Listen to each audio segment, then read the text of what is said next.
Mga ka-sports, kung akala nyo tapos na ang laban ng Philippine Basketball, nagkakamali kayo dahil ngayon sisilipin natin ang susunod na henerasyon ng mga mandirigma ng ating inang bayan. Ito po ang Dream 15-man pool para sa 2026 FIBA U18 Asia Cup. Ang tanong ng bayan, palag ba ito sa Japan, Korea, China? Sino po ang future star at kaya ba nitong kupunan na ito ang magdala muli ng karangalan sa Pilipinas? Samahan nyo ko dahil ito ang kinabukasan ng ating national team. Kung drip mo po ang ganitong content, paiwan ng follow at pa-subscribe na din. Tara po, simulan na natin. Mga ka-sports, kung hilig ninyong bumili ng mga Gilas jersey, Gilas accessories at mga gamit na pang basketball, habang nanunood po kayo sa aking mga videos, kindly check this basket on this lower part ng ating video at magpa-pop up yung ating mga items sa gilid. Mga legit po yung mga items dyan and see to it po na makabili po kayo ahead of time kasi meron po yung mga discounts and mga promos depende po sa seller. And also, kunting suporta din as a content creator po. Salamat!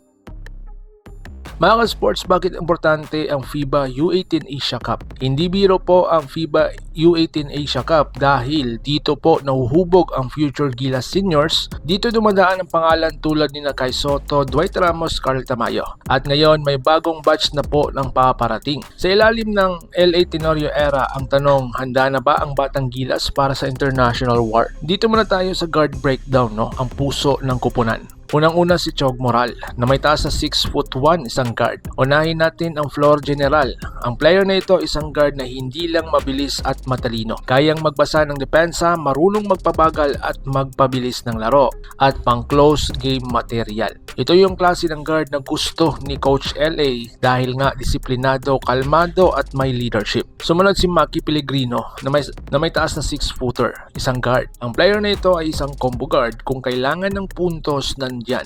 Kung kailangan ng playmaking, kaya rin. Bagay na bagay sa modern, fast-paced Asian basketball. Pwedeng starter, pwedeng instant offense off the bench. Sumunod si Travis Pascual na may taas na 5'11", isang guard. Sabihin na natin hindi po siya matangkad pero hindi din siya duwag. Isang fearless attacker, pangwasak ng depensa, spark plug ng koponan. Ito po yung klase ng player na kapag pumasok, nag-iiba ang momentum ng laro. Sumunod si Ethan Tanchi na may taas na 5'10", isang guard. Ang player na ito ay isang energy guard. Ito yung pang full court press, panghabol sa score, panggulo ng chaos sa depensa. Hindi pa laging makikita sa stats pero ramdam mo po ang kanyang laro. Kahit undersized, mataas ang basketball IQ at bilis, bagay po sa Asian style. Mga ka-sports, dito naman tayo sa wings versatility ang laban. Unang-una po si Daniel Johnson na may taas na 6'3", SG or SF. Isang modern wing, depensa, shooting, kayang batayan ang best scorer ng kalaban. Ito po yung tipo ng player na trusted sa crunch time. Sumunod si Jolo Pascual na may taas na 6'2", SG at SF. Shooter na may tapang pumasok, hindi one-dimensional,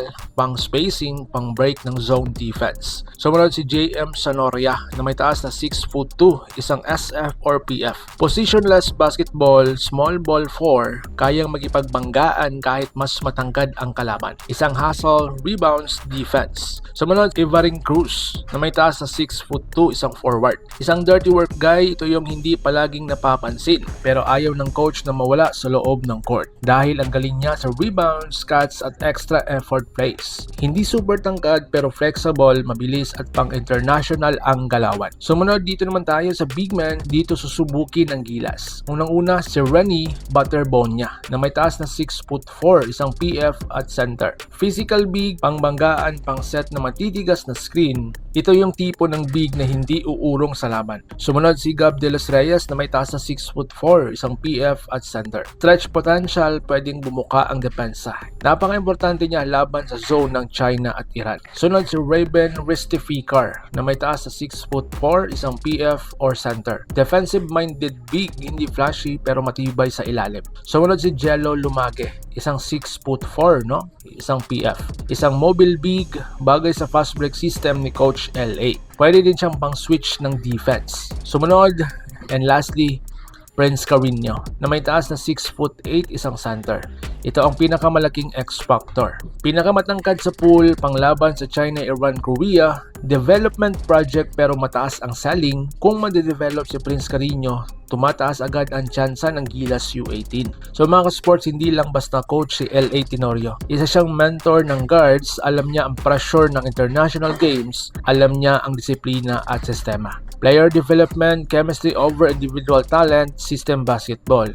At kung hindi po totoo ang rumor na matatanggal si L.A. Tenorio, ito po ang kanyang sistema. So ang tanong ngayon, palagpas sa Asia. Kung versus sa Japan or Korea, may bilis, shooting at discipline. Kung versus China naman or Iran, nako, lugi tayo sa size advantage pero pwedeng manalo sa system at effort. Mga ka-sports, no, ating realistic goal, no, posibleng maging top 6 finish, dark horse sa medal round. So ngayon po mga ka-sports, kayo po ang aking tatanungin. Sino ang dapat mapasama sa Final 12? May kulang bang big man? Palag na ba ito sa Asia? I-comment nyo ang iyong opinion sa baba at babasahin ko yan. Kung gusto nyo pa ng mga ganitong Gilas future content, like, share at subscribe. Laban Pilipinas puso, so paano? Ingat po kayo.